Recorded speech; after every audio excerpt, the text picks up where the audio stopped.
Most people spend their entire lives pursuing happiness. Aristotle said that was the wrong goal, and he gave a very precise reason why.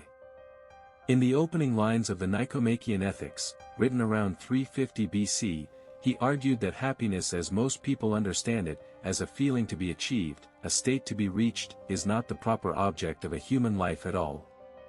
The proper object, he said, is eudaimonia, a word that translates imprecisely as flourishing, and which refers not to how you feel, but to how fully you are living out what you are. That distinction is not a philosophical technicality. It is the difference between a life spent chasing comfort and a life spent becoming something. In this video, we will examine 5 questions drawn directly from Aristotle's ethical writings, questions designed not to motivate you, but to help you think with greater precision about what your life is actually for. Before we go further, if this kind of philosophy interests you, subscribe. We publish new videos every week on ideas that actually change how you think.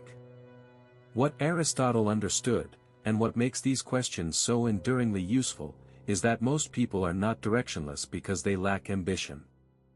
They are directionless because they have never asked the right question. He called the right question the question of Telos, and it is older, harder, and more clarifying than anything modern self-help has managed to produce. The first and most foundational of Aristotle's questions is deceptively simple: what is the thing toward which your nature, properly exercised, is ordered? He called this the telos, from the Greek word for end or completion, and in the Nicomachean Ethics at 1097b he made clear that it is not something you invent or discover through introspection alone, but something you discern through careful attention to what kind of being you are.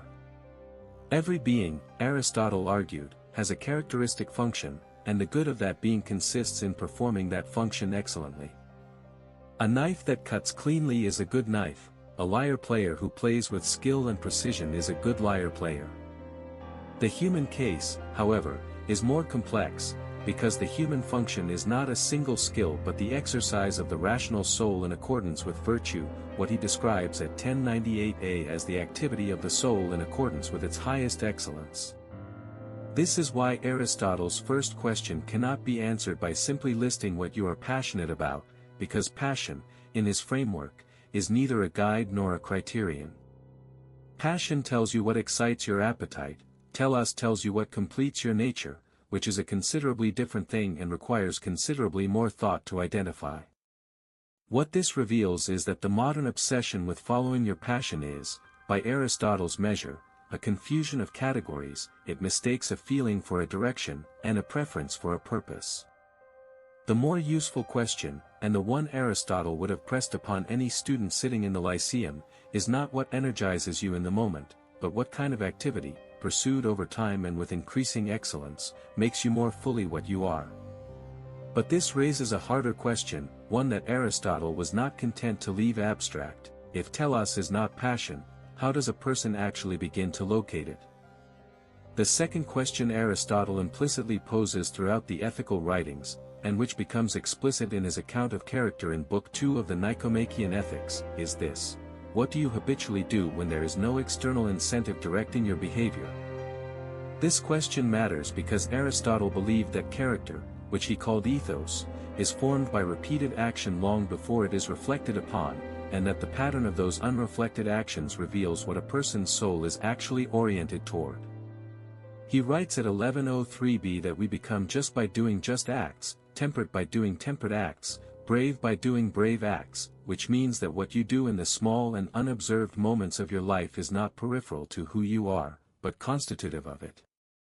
The person who reads carefully when no one will praise them for it, who works with precision when no evaluation is coming, who returns to a difficult problem not because they must but because something in them requires it, that person is showing Aristotle something essential about their telos, because their unconstricted behavior points toward an internal ordering that mere preference does not.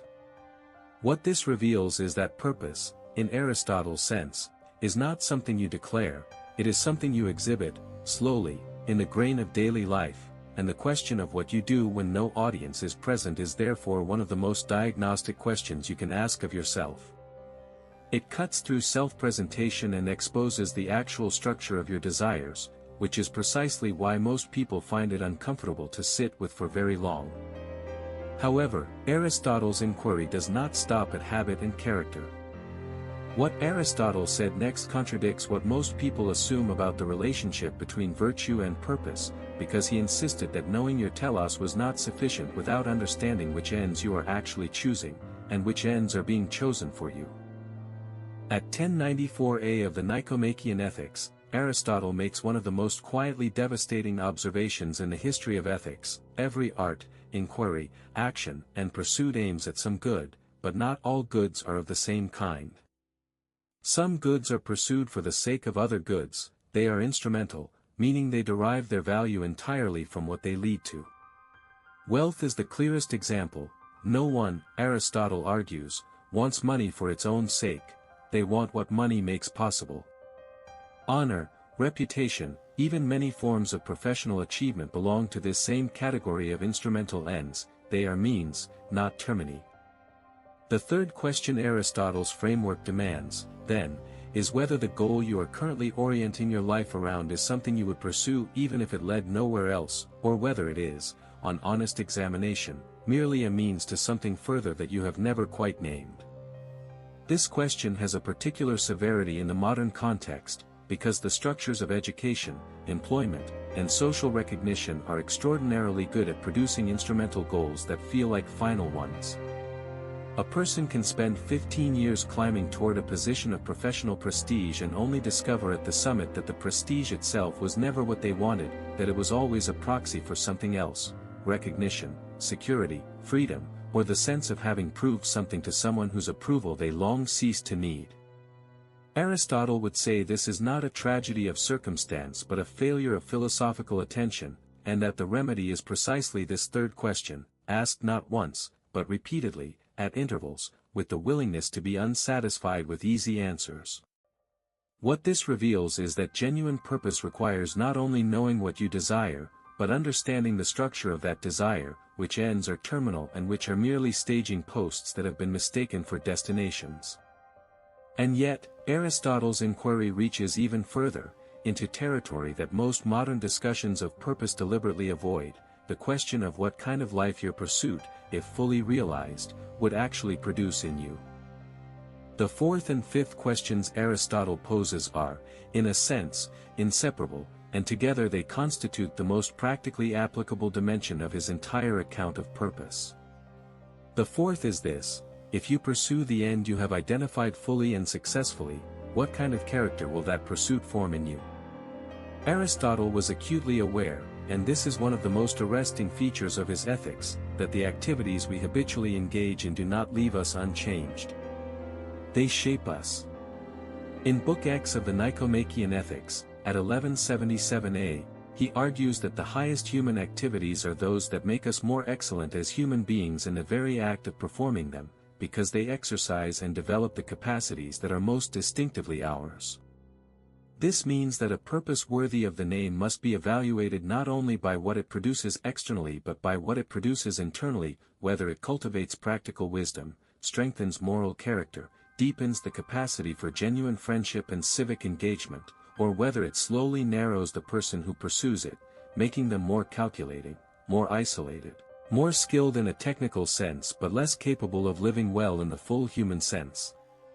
The fifth question, which follows necessarily from the fourth, is the hardest: does the life your purpose points toward leave room for the other things that constitute eudaimonia, for friendship of the highest kind, for contemplation, for engagement with beauty, for the exercise of justice in relation to other people? Aristotle insisted at 1097b that eudaimonia is self-sufficient, meaning it cannot depend on any single external good, and that a purpose which crowds out all other human excellences is, by definition, a diminished one, no matter how impressive its external results. What this reveals, and what makes these five questions together so demanding, is that Aristotle was not offering a method for professional success or even for personal fulfillment in the contemporary sense. He was offering a standard, the standard of a fully human life, against which any purpose we adopt must ultimately be measured, and which most of the purposes our culture hands us do not survive intact. What Aristotle gave us in the Nicomachean Ethics was not a map to purpose but a method of interrogation, 5 questions that, taken seriously and in sequence, strip away the instrumental from the terminal, the performed from the habitual, the impressive from the genuinely excellent, until what remains is something closer to the actual shape of a human life well ordered toward its proper end.